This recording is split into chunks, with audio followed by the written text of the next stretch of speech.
आइए शिक्षा कुल क्लास में आप सभी का स्वागत है। मैं पप्पू सर लेके आया आरिश अग्रवाल का मैथमेटिक्स, जिसमें टॉपिक का नाम है समय एवं कार्य पे आधारित है। इससे पहले वाले वीडियो में मैं आपको 16 क्वेश्चंस करवा चुका हूं। आज मैं आपको 17वां क्वेश्चंस करवाने जा रहा हूं। मेरे चैनल को जरूर आप सब्सक्राइब करें और जहां तक कि आपको नए से नए वीडियो आप तक पहुंचते रहे। और मैं जरूर ये बताना चाहूंगा कि जितने भी बीपीएससी टीआरई 4 के स्टूडेंट्स हैं जो मैथमेटिक्स लिए हुए हैं या जो अदर भी सब्जेक्ट लिए होंगे, उनको जरूर है कि 40 नंबर जो क्वेश्चंस जो पूछा जाएगा उसमें जो मैथमेटिक्स भी है उनका भी ये काम करेगा। अब मैं चलता हूं सवाल पे। सवाल को अच्छे ढंग से पढ़ना है और अच्छे ढंग से इसको कवर करना है। पहले पढ़ के समझना है, समझ करके तब जवाब देना है। क्या कहता है सी देखिए, ए तथा बी मिलकर एक कार्य को 12 दिन में समाप्त कर सकता है। मतलब कि कोई कार्य है, कोई भी कार्य हो सकता है, ए और बी ये दोनों मिलकर के कोई भी कार्य को 12 दिन में पूरा करता है कि कर सकता है। तो देखिए ए और बी मिल करके कोई कार्य को 12 दिन में पूरा कर दिया, ठीक है। फिर सवाल क्या कहता है कि जबकि बी और सी इसे 16 दिन में समाप्त कर सकते हैं। बी और सी दोनों मिलकर 16 दिन में कार्य को पूरा कर देंगे, ठीक है। तो अब क्या करना है, दोनों का एलसीएम ले लेते हैं। 12 और 16 का अगर आप एलसीएम लीजिएगा तो देखिए यहां पर 3 से 2 से काटिए, 2 से 8, 2 से 6, 2 से 4, 2 से 3, 4 दिया 12, 12 चौक 48। तो कुल कार्य कितना हो गया, 48 हो गया। अब एक दिन का निकाल लीजिए, ए और बी दोनों मिलकर एक दिन में कितना कार्य करेगा। तो 12 से 12 चौक 48, 4 कार्य किया। यही बी और सी एक दिन में मिलकर कितना कार्य करेगा, तो 16 से इसमें डिवाइड कर दो, 16 किया 48, 3 हो गया। क्लियर। अब सवाल आगे पढ़िए। अब सवाल यहां तक क्लियर हो गया। अब यहां क्या कहते हैं, पहले इस पर ए ने 5 दिन कार्य किया, फिर बी ने 7 दिन कार्य किया। मतलब पहले ए ने कितना दिन काम किया, 5 दिन, और बी ने कितना दिन काम किया, 7 दिन। तो दोनों लगातार अगर काम किया होगा तो 5-5 दिन दोनों लगातार किया और 2 दिन शेष बच गया किसका, बी का। 2 दिन ज्यादा बी काम किया होगा ए से, बात समझ गया ना। तो यहां पर ध्यान से समझिएगा कि ए और बी दोनों मिलकर पहले निकाल लेते हैं 5 दिन का कार्य, 5 का 20। अभी भी शेष किसका है, बी का। शेष अभी भी 2 दिन बचा हुआ है बी का। समझ आ रहा है कि नहीं आ रहा है। अब यहां देखिए अगला सवाल यहां क्या कहता है, शेष कार्य सी ने 13 दिन में समाप्त कर लिया। अब क्या कहता है कि बी जो है, बी का कार्य 2 दिन बचा हुआ है, सी जो है चाहता है 13 दिन। तो दोनों एक साथ अगर कार्य कर रहा होगा तो दोनों एक साथ 2-2 का कार्य किया होगा, तो 11 दिन तो इसका शेष बचा हुआ होगा सी का। बात समझ आ रहा है ना। तो हमने क्या किया, मैंने 2 दिन का कार्य बी और सी के साथ करवा देता हूं। तो 3 दूना कितना, 6। तो टोटल कार्य कितना हो जाएगा, 26। जोड़ लीजिए। अभी भी इसके पास सी का 11 दिन शेष कार्य बचा हुआ है, क्योंकि 2 दिन तो बी के साथ कर चुका है, तो उसके पास कितना, 11 दिन बचा हुआ है। बात समझ गया। तो देखिए पहले कुल कार्य निकाली, 26 हुआ। टोटल कार्य कितना था आपके पास, 48 में से 26 कार्य को घटा लीजिए तो बचा कितना, 8 में से 6 गया 2, 4 में से 2 गया 2। अभी भी 22 कार्य बचा हुआ है जो सी को अब करना है, ठीक है। किसको करना है, सी को करना है। तो देखिए तो इसे 22 कार्य बच गया। तो चूंकि सी को क्या करना है, सी को 11 दिन में अब इस कार्य को निपटारा करना है। कितना दिन में, 11 दिन में, ठीक है। तो कुल बचा कितना है, 22 कार्य। 11 से क्या करेंगे, डिवाइड कर दीजिएगा तो 2, कितना हो गया, 2 कार्य हुआ। आ गया समझ में। अब कंडीशन क्या है, सवाल क्या कहता है, सी अकेले इस कार्य को कितने दिन में पूरा करेगा। कौन, इस कार्य को, टोटल कार्य को, कुल कार्य को बोल दिया, कितना दिन में पूरा करेगा। तो मान लीजिए टोटल कार्य 48 है, 11 दिन का कार्य इसका 2 हुआ, इससे डिवाइड कर देंगे तो 24 दिन लगेगा इसको पूरा निपटारा करने में। क्लियर, समझ में आया, बहुत अच्छे ढंग से समझ गए होंगे। कैसे समझ लीजिए कि ए और बी दोनों मिलकर बात। अब कहता क्या है, क्वेश्चन नंबर 18, ए अकेला एक कार्य को 10 दिन में समाप्त कर सकता है, जबकि बी अकेला इसे 15 दिन में समाप्त कर सकता है। यदि वे एक दिन छोड़कर, एक दिन बारी बारी से, मतलब एक दिन छोड़ देगा और एक दिन बारी बारी से काम करे तथा ए आरंभ करे, मतलब काम भी करे और ए आरंभ करे, तो कार्य समाप्त होने में कितने दिन लगेंगे? एकदम ठीक क्वेश्चन। देखिए, ए अकेला किसी कार्य को 10 दिन में निपटारा कर रहा है, बी किसी कार्य को, मतलब वही कार्य को 15 दिन में। तो भैया पहले इसको क्या करो, एलसीएम ले लो, 10 15 का एलसीएम ले लो। देखो हम करके ही बताता हूँ, 15 10 5 या 15, 3 दूनी 6 6 पंचे 30। ठीक है, कुल कार्य हुआ 30। एक दिन का निकाल लीजिए, भाग दीजिए 3 कार्य, और एक दिन का ये भी निकाल लीजिए, तो कितना हो गया, 15 दूना 30 कार्य। तो टोटल कार्य हो गया 5। कितना दिन में? एक दिन में। और बी क्या का दूसरा का एक दिन में, 2 दिन। तो 2 दिन में कितना कार्य किया? 5 कार्य। तो एक दिन में कितना कार्य हो जाएगा? 5/2। एक दिन का निकाल लिया। नहीं कहता है कि वे एक दिन छोड़कर एक दिन बारी बारी से काम करेगा, तो एक दिन छोड़ देगा और उसके बाद क्या करेगा? एक दिन बारी बारी से कार्य करेगा। तो करे तथा ए आरंभ करे, क्या करे? ए आरंभ करे। बात समझ गया? तो कार्य समाप्त होने में कितने दिन लगेंगे? तो कुछ नहीं करना है, तो कुल कार्य कितना? 30 है ना, इससे क्या करो, भाग कर दो 5/2 से, आपका आंसर आ जाएगा 30 × 2/5। 5 से 5 छक्का 30, कितना हो गया? 6 दूनी 12 दिन, 12 दिन लगेगा। Right answer B. समझ में आ गया? अगला क्वेश्चन आइए, क्वेश्चन नंबर 19। जो क्वेश्चन आपको ठीक 18 नंबर क्वेश्चन का ही जैसा क्वेश्चन आपका क्वेश्चन नंबर 19 है, बहुत इजली है, उसके जैसा आप करेंगे तो आप इस क्वेश्चन को जरूर सॉल्व कर लेंगे। ठीक होगा, वो इसी क्वेश्चन है। देखते हैं कौन कौन बच्चा कर लेते हैं, करके दिखाइए। ठीक है, देखिए बहुत सारे बच्चे का क्वेश्चन आंसर डी आ रहा है, बहुत अच्छा जवाब है। हाँ डी, चलिए ठीक है। देखिए कैसे होता है, देखिए ए अकेला एक कार्य को 16 दिन में, देखिए मैं कर देता हूं। बी अकेला इसी कार्य को 12 दिन में। तो टोटल कार्य निकाल लीजिए, 16 12 का एलसीएम निकाल लीजिए, 2 से 2 8 16, 2 से 2 6 12, 2 से 2 चौका 8, 2 6 4 12, 12 चौका 48, कुल कार्य 48 हो गया। एक दिन का निकाल लीजिए, कितना इजली है, 16 से 16 किया 48, एक दिन का इनका भी निकाल लीजिए, 12 चौका 48, टोटल हो गया 7, जोड़ लीजिए तो कितना, 1 1 2 दिन में यह कितना 7 कार्य पूरा करता है। तो एक दिन में निकाल लीजिए 7/2। ठीक है, आपका है कितना कार्य? 48। तो 48 में क्या करेंगे? 7/2, 7 भाग कर दीजिए, आ जाएगा आपका आंसर 48 × 2/7। अब 48 गुना कितना होता है? 96 होता है ना। तो 96 बटा कितना 7। तो अब देखिए 13 7 91, 7 से इसको डिवाइड कीजिएगा 13 और शेष बचेगा 5।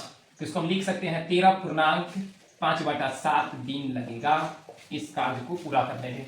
राइट आंसर आपका डी, ऑप्शन नंबर 4। चलिए बहुत अच्छा। आइए क्वेश्चन नंबर 20 देखता हूं। सवाल कहता है ए बी सी एक कार्य को क्रमशः 11 दिन, 20 दिन और 55 दिन में समाप्त कर सकता है। तो ए एक दिन में 11, मतलब ए किसी भी कार्य को 11 दिन में पूरा करता है, बी उसी कार्य को 20 दिन में पूरा करता है, सी 55 दिन में। ठीक है, पहले इनका तो आप लोग एलसीएम ले लीजिए, 11 20 55 का एलसीएम लीजिएगा तो 220 होता है। नहीं है तो यहां दिखा लीजिए, यहां तो देखिए 11 से 11 का 11 20 हो सकता, उतार दीजिए 11 5 55, 5 से ले लीजिए 4 1, 11 5 55, 55 चौका कितना, 5 चौका 20 के सुनना हाथ में 2, 5 चौका 20 22, 220 हो गया। चलिए ये कुल कार्य हो गया, एक दिन का कार्य ए के द्वारा जो होगा 11 दूनी 22, 20 कार्य करेगा, 20 कार्य बी का अगर निकालिएगा एक दिन का तो क्या हो जाएगा बाबू, कट जाएगा 2 से 11। ठीक है, सी का अगर बात करते हैं एक दिन का तो वो कितना हो जाएगा, 4 कार्य।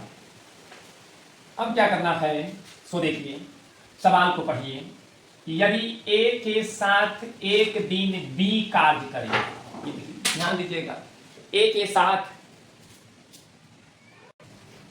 बी का अगर निकालिएगा एक दिन का तो क्या हो जाएगा बाबू, कट जाएगा 2 से 11। ठीक है, सी का अगर बात करते हैं एक दिन का तो वो कितना हो जाएगा, 4 कार्य। अब क्या करना है, सो देखिए सवाल को पढ़िए। यदि ए के साथ एक दिन बी कार्य करे, ध्यान दीजिएगा, ए के साथ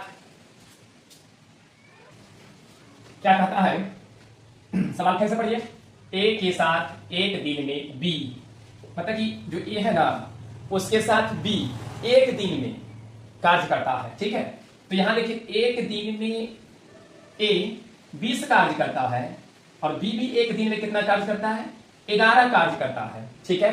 तो दोनों की अगर बात करते हैं, ए और बी की दोनों की बात करते हैं, इन दोनों एक साथ एक दिन में अगर करेगा कार्य, एक दिन में दोनों का मिलाएंगे तो एक दिन की बात अगर करेगा, तो एक दिन की बात अगर करेंगे तो एक दिन में 20 कार्य कर रहा है और ये भी क्या कर रहा है, 11 कार्य कर रहा है। तो एक दिन में दोनों मिलाकर कितना कार्य करेगा, 31 कार्य करेगा। कितना कार्य करेगा, 31 को कार्य करेगा। अब आगे देखिए, अब यहां कहता है अगले दिन सी बारी बारी से काम करे, मतलब अब बी को छोड़ दिया, अब अगला दिन की बात कर रहा है कि ए के साथ अब सी को कहता है कि दोनों मिलकर के, मतलब ए तो एक दिन में कितना करता है 20 कार्य और सी कितना एक दिन में करता है 4 कार्य। तो कहता है कि दोनों को मिला करके एक दिन में कितना कार्य करेगा, तो ये दोनों को जोड़ दीजिए। तो ये दोनों ए और सी दोनों मिलकर के एक दिन में कितना करेगा, तो ए है 20 एक दिन का और सी का एक दिन का कितना है 4, टोटल कितना हो गया 24 कार्य। तो बताइए तो दोनों, अब यहां देखिए तो क्या दिन हो गया, अभी दोनों को मिलाइएगा तो 2 दिन, 2 दिन में कुल कार्य कितना किया बाबू, 31 जोड़ 24, समझे, तो 55 हो गया।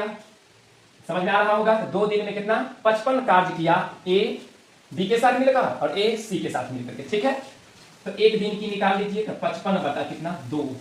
अब क्या कीजिए, कुल कार्य आपको कितना 220 है, उसमें क्या कीजिए 55। आइए अब question number 21, A B C एक कार्य को क्रमशः 20 दिन 30 दिन तथा 60 दिन में समाप्त कर सकता है यदि ए लगातार कार्य करे, लगातार कंटिन्यूअस, तथा हर तीसरे दिन पर बी तथा सी भी ए के साथ मिलकर कार्य करे, तो कार्य कितने दिन में समाप्त होगा। तो भाई देखो, ए एक दिन में 20 कार्य कर रहा है, सॉरी ए इसी कार्य को 20 दिन में कर रहा है, बी उसी कार्य को 30 दिन में, सी उसी कार्य को 60 दिन में कर रहा है। कितना दिन में, 60 दिन में। तो भैया पहले तो एलसीएम ले लो, 20 30 60 का, 20 30 60 का।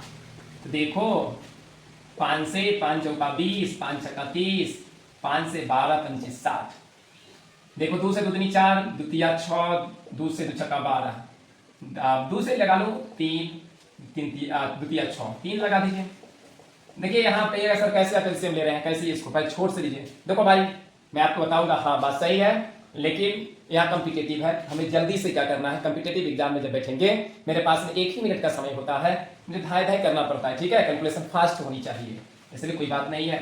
5 दूनी 10, 10 दूनी 20, 20 या 60, कुल हो गया 60 कार्य, ठीक है। हम ऐसे देखिए 20 30 60 है, इसलिए जो बड़ा अंक वही हम लिख सकते हैं, लिखेंगे। अब देखिए एक दिन का कार्य निकाल लीजिए, भाग दे दीजिए 0, द्वितीया 100, 3 कार्य। इनका एक दिन का कार्य ले लीजिए, कितना हो जाएगा भाई 2 कार्य। इनका एक दिन का कार्य कितना हो जाएगा 1, आ गया समझ, एक दिन का। अब सवाल कहता है कि यदि ए लगातार कार्य करेगा तथा हर तीसरे दिन पर बी तथा सी भी ए के साथ मिलकर कार्य करे, तो कार्य कितने दिन में समाप्त होगा, ये कहा जा रहा है। क्या कह रहा है कि यदि ए लगातार कार्य करे तथा हर तीसरे दिन पर बी तथा सी भी ए के साथ मिलकर कार्य करे, तो कार्य कितने दिन में समाप्त होगा। देखो ए लगातार कार्य कर रहा है, ए कहीं पर रुक नहीं रहा है, पहला दिन दूसरा दिन तीसरा दिन, 3 दिन तक कर रहा है। देखिए हर तीसरा दिन पर बी आता है और सी मतलब ए के साथ कार्य करता है। तीसरा दिन पर ए मतलब तीसरा दिन पर कौन आता है, ए के साथ बी भी आता है और सी, तीनों मिल जाता है, ठीक है। तीसरा दिन पर ये पहला दिन दूसरा दिन तीसरा दिन, तो पहला दिन पर ए जो है पहला दिन ए जो है 3 कार्य करेगा। अब दूसरा का दिन भी क्या होगा, ए 3 कार्य करेगा, एक नहीं करेगा, एक दिन 3 मतलब एक दिन में वो 3 कार्य करता है, फिर दूसरा का दिन में जाएगा तो फिर 3 कार्य करेगा, ठीक है। तीसरा का दिन जब आता है तो तीनों एक साथ हो जाता है, तो तीनों एक साथ होता है तो मतलब कि ए भी 3 कार्य कर रहा होगा, बी क्या कर रहा है 2 कार्य कर रहा है एक दिन में, और सी एक दिन में कितना कार्य कर रहा है 1 कार्य कर रहा है। तो टोटल 3 दिन का कार्य कितना हो गया, सम कर दो। तो देखो 2 1 3 3 3 6 3 9 3 12। क्वेश्चन क्या कहा, मिलकर का मतलब कि बी तथा सी भी ए के साथ मिलकर कार्य कर रहा है, तो कार्य कितने दिन में समाप्त होगा। तो देखिए कितना दिन में कार्य समाप्त होगा। तो मान लीजिए कि यहाँ पर पहला दिन भी ए अकेले काम किया, दूसरा का दिन में अकेले, लेकिन तीसरा का दिन जब आता है तो बी और सी भी एक साथ जुड़ जाता है, तो टोटल कार्य कितना हो गया, 12 दिन। आ गया समझ में, कितना दिन, 12 दिन में ये समाप्त करेगा। ओके, राइट आंसर आपका क्या था, सी। आ गया समझ में। आज भर के लिए इतना ही, फिर मैं अगले एपिसोड में मिलता हूं। मैं आप लोगों को जरूर, आप लोगों से चाहूंगा कि आप मेरे इस चैनल को जरूर सब्सक्राइब करें। और मैं आपको ये भी बता देना चाहता हूं कि अभी क्लास 10th 9 11 12 का भी इस इंस्टीट्यूट में पढ़ाई होती है। और जहाँ तक संस्कृत का विषय, मैं खुद पप्पू सर मैं पढ़ाता हूँ संस्कृत विषय। आप लोग जरूर मेरे चैनल को सब्सक्राइब करें, जिससे कि आपको संस्कृत का भी आपको टॉपिक मिले, संस्कृत भी आप सीखें अच्छे ढंग से। और जहाँ तक कि हर कॉम्पिटिटिव एग्जाम में आपको संस्कृत जिसमें व्याकरण जो संबंधित है, उस व्याकरण से आपको क्वेश्चंस आएगा ही। जैसे सीटेट एग्जाम में अगर आप जाते हैं तो आप जानते हैं कि 30 नंबर आपको संस्कृत रहता है। जो संस्कृत अगर जो बच्चे लेते हैं संस्कृत, नहीं तो जो इंग्लिश लेते हैं तो इंग्लिश। तो अधिकांश बच्चे संस्कृत लेकर के ही आगे पार निकलते हैं, अपना पार घाट लगाते हैं। तो आप लोग जरूर मेरे चैनल को सब्सक्राइब कीजिए, जिससे कि आपके पास संस्कृत का भी बहुत अच्छा पोजीशन मिले और आप संस्कृत अच्छे ढंग से सरलता भाव से सीख पावे और आगे आप अपने हर कॉम्पिटिटिव एग्जाम में अपना सफलता का द्वार को चूमे। धन्यवाद।